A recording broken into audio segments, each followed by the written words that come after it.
Hi, everybody. I'm Dharmendra Gordon. This is the weekly segment on the block party of, this is the fourth session, Heart of Transformation, which is introducing the whole series, which is really Accelerated Collective Evolution, is the overall title. And this is as I said, the Heart of Transformation series within the initiating or beginning or introductory series that's going to open all this up to what we're going to do in future weeks, where we're going to be more thematically based on what the block party and all its themes are about, depending on each week will be a different cutting edge theme that we'll go into using this kind of accelerated collective evolution format, which today we're going to continue using in reference to or through the filter of the life codes.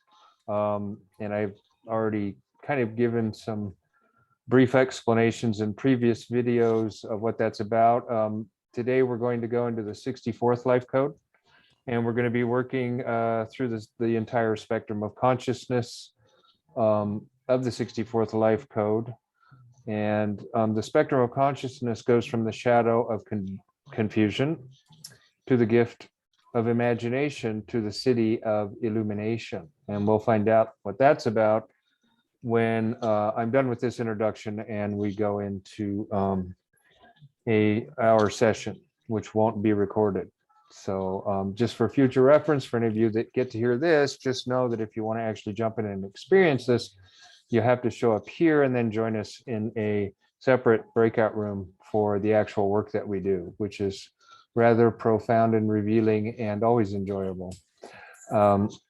So with the 64th gate, there's in the original I Ching, it had a couple of different translations, one being before the beginning, the other being before completion. I prefer before the beginning.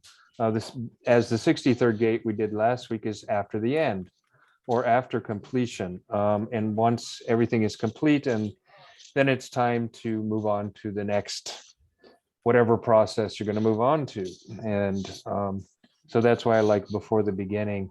And confusion, as the shadow will be working with today to introduce that concept, is in relation to the life codes. It's kind of an expression of being in the gap as seen from the mind, seen from a place up, kind of like a partial view of what it's like when you're entering into an unknown territory and you're kind of done with the old, but the new you're not quite fully stepped into yet. And there's kind of this transition in between, almost like the Bardo, that famous word, the Bardo, the in-between.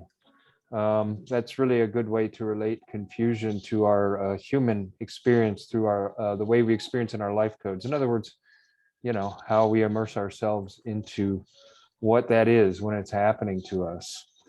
So confusion, it's a great place to allow something new to emerge if there's a capacity or an awareness that a shift is happening, and we just allow the mind to do whatever it does, which most of the times, probably for most people, it's kind of freaky to step into an unknown place and leave the old, and not quite being 100% sure of what the new is going to be, but knowing that the old is no longer relevant anymore through all kinds of, experiential evidence that lets you know that that's true.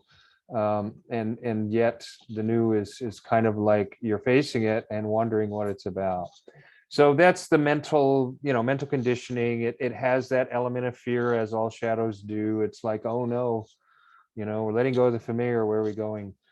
At a deeper level, from the heart perspective or the heart space, and by heart, what I mean is that we're not in our conditioning. We're in our authenticity. We are aware of who we are. We remember ourselves enough to have a sense of presence and attention as we step into that gap. And seen from that place, it kind of activates the imagination. And the imagination is a tool, basically, as I see it, it's a way to link the old and the new. It's the bridge. It's that rainbow bridge that allows there to be, when you're in when you're present and you're with attention, then that gap, well, it's not truly a gap because you're in it, you're experiencing things. And as you're aware of it, you're seeing and you're picking up the signals of things that are coming, and you're also releasing and letting go of old patterns and old ways of being. Um, and that'll be an interesting thing to look into when we step into the breakout room and do our work today. I'm going to kind of leave these very open because, again, it's before the beginning. So a whole lot of explanation isn't going to clarify anything more. What's going to clarify more is actually stepping into these spaces and seeing what our imagination will come up with to link the old and the new together. And of course, this obviously has a lot of relevance to us now because it seems like the whole planet, there's so much change happening, and we're all being forced to let go of the old and find innovative ways to tap into what's coming. And it's always challenging because we tend to want to go back to tried and true patterns. And I think what a lot of us are finding out is that even those tried and true patterns don't even feel the same anymore. They don't give the same sense of grounding or security or comfort or any of those things that we used to rely on. So that's why it truly is that gap, and where imagination is really about being pregnant with what's coming without trying to stick it in a slot or make it be the same as something of the old.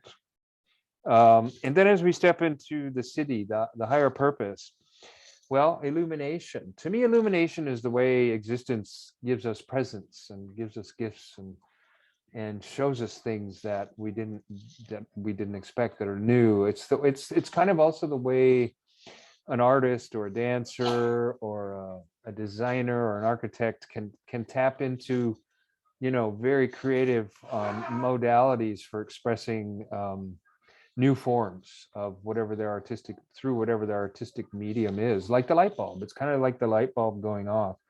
And the trick is, well, how do you take that, what's been illuminated, and ground it in the world of the senses? And each person, and it's really just about the intent to do so. It's like, I guess the mind is always trying to trick us into thinking, well, we got to have a form, we got to have a way, we got to know. But really, once you step into it with intent, you'll start you will naturally start to unravel it, and it will unravel uniquely through you. And that's a great challenge to all of us to remember to trust the process when something like that is opening, because when it's new like that,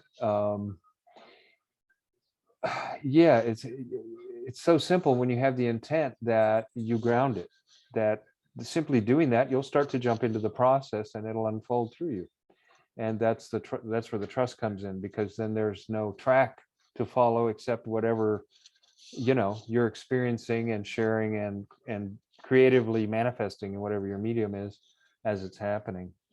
And yeah, there's it's the illumination is a way of linking up our personal experience to the whole through some kind, through, and because we are a part of nature, it's like we start to resonate with something that's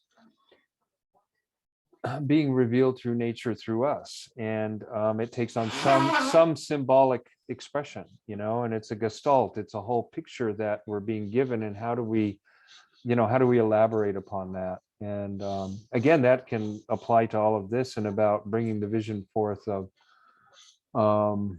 creative ways to step into this new place, and see how we're going to be human in it, and how we can bring forth things that we do know that work, like